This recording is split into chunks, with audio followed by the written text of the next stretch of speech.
DJ Moore and Caleb Williams were seen working out together. I'm going to talk about why that's important to build that chemistry with DJ Moore, much like Justin Fields did when DJ Moore was initially traded to the Chicago Bears. We're going to take a look at that. We're also going to talk about Tory Taylor being called one of the biggest reaches in NFL draft history. And we're going to go over 3 Bears players that could be on the way out the door after what the Bears did in the draft. All that plus a little bit of the mailbag right after this. You are now tuned in to Chicago Bears Central, your number one place for all Chicago Bears news and content. What's going on, Bears fans? Welcome to another episode of Chicago Bears Central, your number one spot for everything Chicago Bears related. I'm the host here, Haize, but more importantly, you guys can follow the channel at Chi Bears Central on every social media platform we happen to be on. With that being said, let's go ahead and get into this content for today. And Kendrick Lamar dropped Euphoria today. Y'all go check that out after you watch this, though, or listen to it if you're on the podcast side. But outside of that, I want to jump off this episode talking about DJ Moore and Caleb Williams working out together. And while initially I even saw, the videos in the post, I'm like, that's cool, right? But this is a big step, right? Much like Justin Fields, when DJ Moore was traded here, he was working out with him, Darnell Mooney. They were building that chemistry, and we saw that take effect right away early in the season, right? The chemistry with DJ Moore and Justin Fields was there right away. And for those same reasons, it's important that Caleb Williams is also doing that with DJ Moore. Caleb Williams, who's already talked about the importance of really, sacrificing, working, putting in that work ethic, him wanting to see that from Caleb Williams and to be there working out with him, seeing him firsthand and the way that Caleb Williams is processing the game, things like that. It's all going to be important for the chemistry of this team. And so we know the rookie minicamp is a couple of weeks away, but I love that Caleb Williams is down there already working out with DJ Moore, who's probably going to be one of his favorite targets on that team. And so I really like that's what's being done. I love the fact that Caleb Williams is there. I love the fact that he's working out. He already talked about he'll have the playbook in his hands this week, if it's not already in his hands as of this recording. And the Bears are doing the right things. We've talked about it. It was important for the Bears with the way that they built this roster for Caleb Williams to come in to kind of protect him, get him there, right? Now, on top of that, getting that chemistry with the players and the weapons that he has there is going to be important to help that learning curve for Caleb Williams. And also, for them to understand Caleb Williams to understand how DJ Moore likes the ball to be placed when he's passing to him and things like that. So it's all solid there. And you love to see those things going in the right direction to build some sustainability here with that. The Bears have given Caleb Williams plenty of offensive weapons, right? But, some people question and ask, is there going to be a veteran there presence in that locker room for him? And they're going to be all up and down. Is it going to be there with the rookie? Well, that's what Brett Rypien is there for, right? And so we'll see how much because as a quarterback who knows the system, things like that, he can help that current learning curve as well with Caleb Williams. And that's what this offseason is geared about. It's not just about getting Caleb Williams in place. Yes, that's a big part of it as well, but getting this offense together as a unit. And that's why I do have, my little bit of buffer that I'm giving the Bears, where the offense may look a little rough around the edges for the first month or so of the season. We'll see how much of that actually happens, but I feel the Bears are doing everything. It's up to Caleb Williams to really grab that by the horn, right? And perform, learn these guys, have the guys learn him, learn the system, get familiar, get as much comfortability as he can, right? With Rome, Keenan Allen, Cole Kmet, Gerald Everett, everybody, right? Get the pace of the offense as well. Get a good grasp of that offensive playbook. He's going to be playing more under center here than what he did in college right away. And so you want also that learning curve to be there for Caleb Williams and him to kind of learn that as quick as he can. So, that's what you want to see. And so at the end of the day, we'll see also if the Bears end up on Hard Knocks or whatnot, but to watch this growth of Caleb Williams is going to be one of the most important and fun things to watch and see develop over the course of this NFL season. And I, for one, can't be more excited about it. Now, outside of that, we also got CBS Sports. They labeled saying this, far and away the best punter in this class, huge legs, showcased over multiple seasons, and plenty of experience. Inside the 20, he's money too. But is this the best allocation of one of Chicago's 4 picks? And, that was a reaction from a lot of Chicago Bears fans. And it's really up to Tory Taylor to prove what he could be. But I do think that Tory Taylor is going to be one of those picks that we look back at maybe after he's been with Chicago a decade plus, and we're like, hey, it wasn't even like the fact that we spent that on him, it was well worth it. And, the impact of special teams is something that is always kind of hard for people to really grasp, right? How much special teams, because of course the offense and defense, rightfully so, are going to get their fair share of the attention first. special teams is kind of looked at as the afterthought. But even as it being the afterthought on the stat sheet and things like that, it can have a huge impact on the game. And so, them going after him was, again, Ryan Poles thinking outside the box, getting things that were ready to help this team. And, I got to give Ryan Poles his props for that, because he was able to still move into this draft and get Austin Booker. He really did the best of both worlds in that case. And while that pick came as a surprise, and you're going to have your people that doubted and things like that, I think it's going to pay off really big for the Chicago Bears. But you guys can let me know what you think. Now, I want to talk about some players. We know that the Bears had a really, really good draft. At least we ranked it here good. A lot of other outlets have ranked it really good for the Chicago Bears. But that draft always brings about people and players who are now going to be on the bubble, at least in training camp, or outright could get cut soon. Trenton Gill, of course, we're talking about the previous mentioned Tory Taylor. You could say that there. He's probably gone. It's over. You use a pick to draft a punter. I don't see you keeping 2 punters on the roster. He's probably gone, right? And I wouldn't be surprised. Is he even still in Chicago? Don't even report, brother. Don't even report. So yeah, he's going to be cut before the first game of the season. You got to worry about that. But then also Dominique Robinson. I think when you look at what they got with Austin Booker, they got a player with a similar type physical makeup, right? A little bit lighter than Dominique Robinson. He's going to put on some NFL weight, but he has way bigger upside. And unfortunately, with players, the longer you've been on the team, the lower that upside is viewed from you. And of course, the new player is always going to be looked at younger. It's always going to be looked at to have higher upside. And that is what Austin Booker is bringing to this team. And because of that, you can absolutely see Dominique Robinson on his way out. And overall, that defensive line depth overall as well, probably going to be one of those reasons you see that also where he's kind of on his way out. And I think it's the right decision, unfortunately, for it. Like, Dominique Robinson was a player that showed a lot of promise in his initial rookie year when he was coming off the bench. But that promise went immediately down big time when it came down to it. And because of that, it leaves a lot to be desired, unfortunately. And so I think with having Austin Booker in here, also Keith Randolph as well, who's another guy who has some 5-tech potential maybe in some areas, I think that it's all but a foregone conclusion that Dominique Robinson is going to have an opportunity to still maybe earn a spot on the final roster, but he's going to have an uphill battle in front of him. And maybe that brings out the best in him. You never know. But I think overall that you can probably bet on Dominique Robinson no longer being a member of the Chicago Bears by the time the regular season starts. But let me know what you guys think on that down below.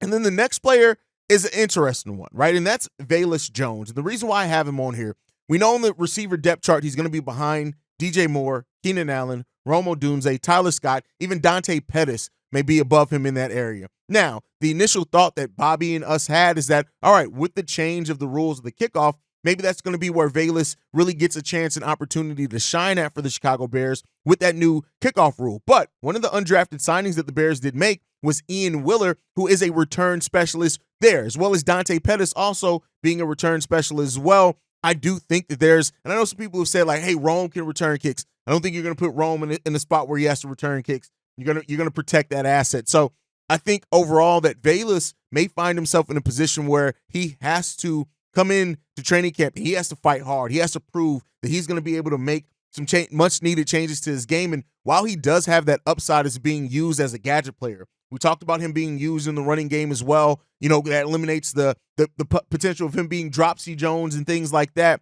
But I think ultimately that when you bring in, when he's far down on the wide receiver chart, you look at him in the return man chart, you bring in a specialist in there as an undrafted rookie who I think got an actual deal, not just a training camp invite. It's going to be interesting to see if Velus can still end up making that roster for the Chicago Bears. But I would not be surprised if he does not. And it's going to be because he got opportunities. Did he get as much as some people initially thought he would be? No, but he also didn't earn them, I would say, with some of the mistakes that he made a lot of times as well. So Velus Jones is absolutely a player that I think can be on the chopping block for the Chicago Bears heading into the season, that may not make it out of training camp, that was on the roster last year. And we'll see what happens with that. I definitely would not be surprised if Velus was not on the roster. And so, that's kind of the results of the draft class when it comes down to it. And the Bears, they got one of the best draft classes in the NFL. I think when you really look at it, to me, if we're looking at top 5, and this is in no particular order, draft classes in this past draft, Kansas City Chiefs are definitely in there. I love what they did in this draft. You also got to look at the Philadelphia Eagles. I love what the Eagles did in this draft. The number of picks that they also got in this. They got a lot of bites at the apple. They got a lot of picks in rounds 1, 2, 3, 4, and 5. So with that said, it's just they got a lot of opportunities and got a lot of players with really tremendous upside. The Commanders did really good in this draft, I think, as well. Getting Johnny Newton in that with Jaden Daniels and what they did with that. Even got Luke McCaffrey as well in the third round. I love what the Washington Commanders did also in this draft. And then you got to look at the Pittsburgh Steelers did amazing. And they really added so much talent to that draft, to their team and what they needed. But the Chicago Bears are right there. Yeah, they got less picks than those other teams. The Kansas City Chiefs did a solid job as well. But the Bears are right up there with one of the best draft classes in the league this past season. And so to see how they're going to develop out of it, I love what the Arizona Cardinals did as well with getting Marvin Harrison Jr. and Darius Robinson in the first round with Max Melton as well in the second round. They did really good in there. I think they had like 12 picks, something like that in the draft. They did a really good job as well. So, but the Bears are right up there, I think, with anybody else. We just got to see how the Bears are going to develop that. But with that said, let's go and get a little bit into the mailbag. This one's from Ja. My guys, it's John from Arizona. It's tapping in with my guys once again. I just fucking witnessed it. Yeah, hey, Caleb, yeah. I don't know why, but yeah, I just get that feeling, y'all. He got the fire, and then Roma. We got Roma Doomsday. We got Roma Doomsday too, brother. Hey, we in this bitch. I wish a Packer fan would right now. I'm all on their ass. I swear to God. Yeah, they're the motherfucker. Hey, they're down, bitch. Hey, all the Packer fans, all the Viking fans, watch your motherfucking back.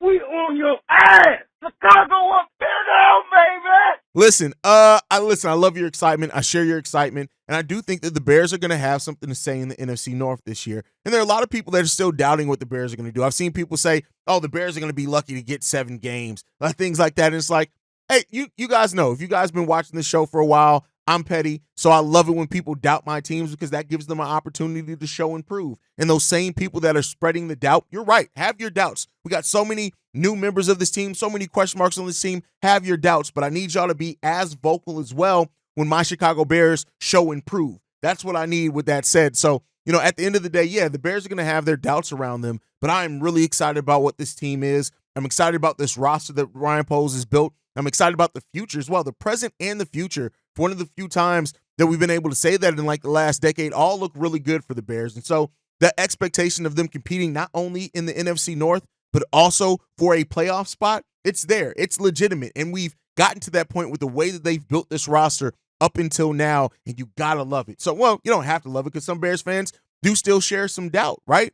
Some of the people that I respect and love the most on this channel have their doubts still about the roster, and until they're shown otherwise, I can't knock it. But once they do start showing it, and hopefully they do start showing that earlier rather than later in the season, it's going to be time for everybody to jump on board and to get excited, get hyped, and support this team. And let's go out there and knock some heads in the NFC North, right? Let's go out there and grab the NFC North or get close to it and never get it back once we get it together, right? Those are the things that we want to see from this team. Those are the things that we deserve to see as Chicago Bears fans who have suffered through what we suffered through for as many years. If you've been a Bears fan, unless you're in your 50s and 60s, you've basically suffered your whole time as being a Bears fan. So, be able to get those things right, get back on the right track, on the right path, that's all big for this team, and I can't wait to see it.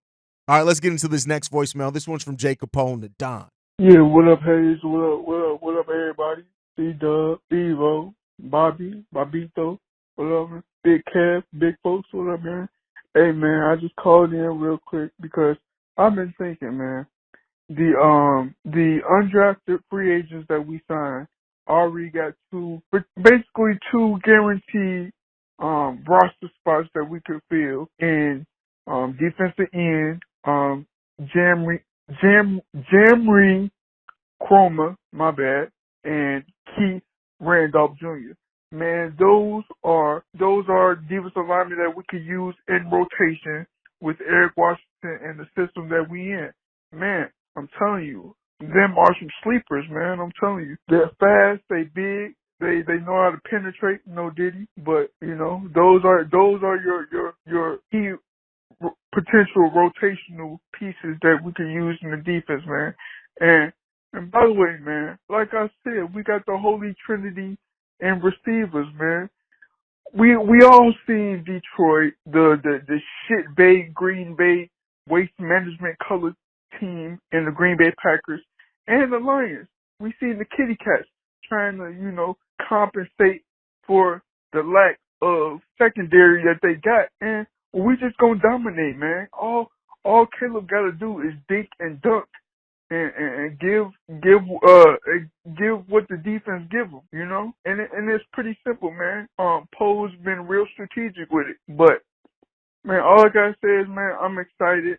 I'm ready to talk shit to the fans, to the Green Bay fans, the whole NFC North fans, man.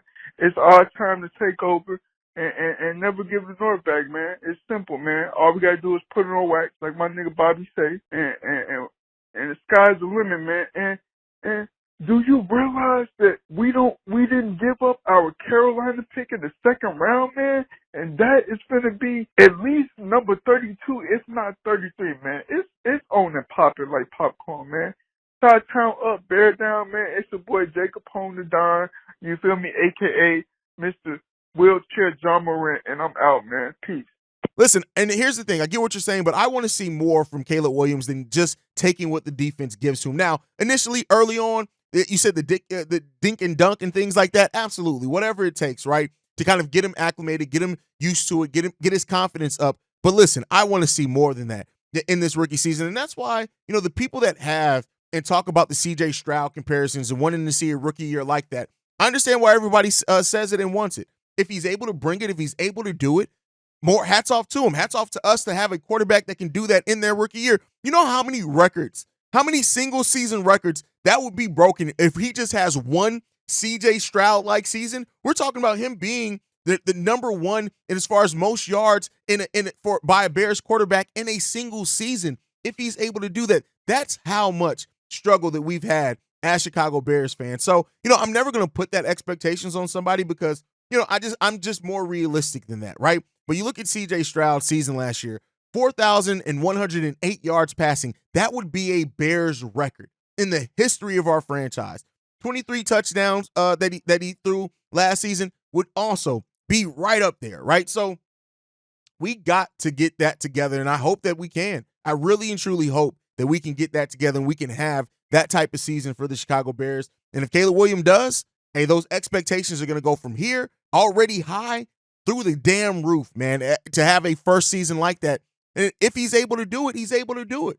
And we'll see, and we'll be covering it right here on Chicago Bears Central. But with that said, make sure you guys are following the show at Shy Bears Central. You can send us any feedback, questions, comments, concerns, ChicagoBearsCentral@gmail.com. Lastly, if you want to leave a text message and our voicemail for the mailbag, number to do so, 773-242-9336. We are the number one spot for everything Chicago Bears related, thanks to you guys. And like I like to end every episode on, Chi-Town up, but bear down. Love you guys.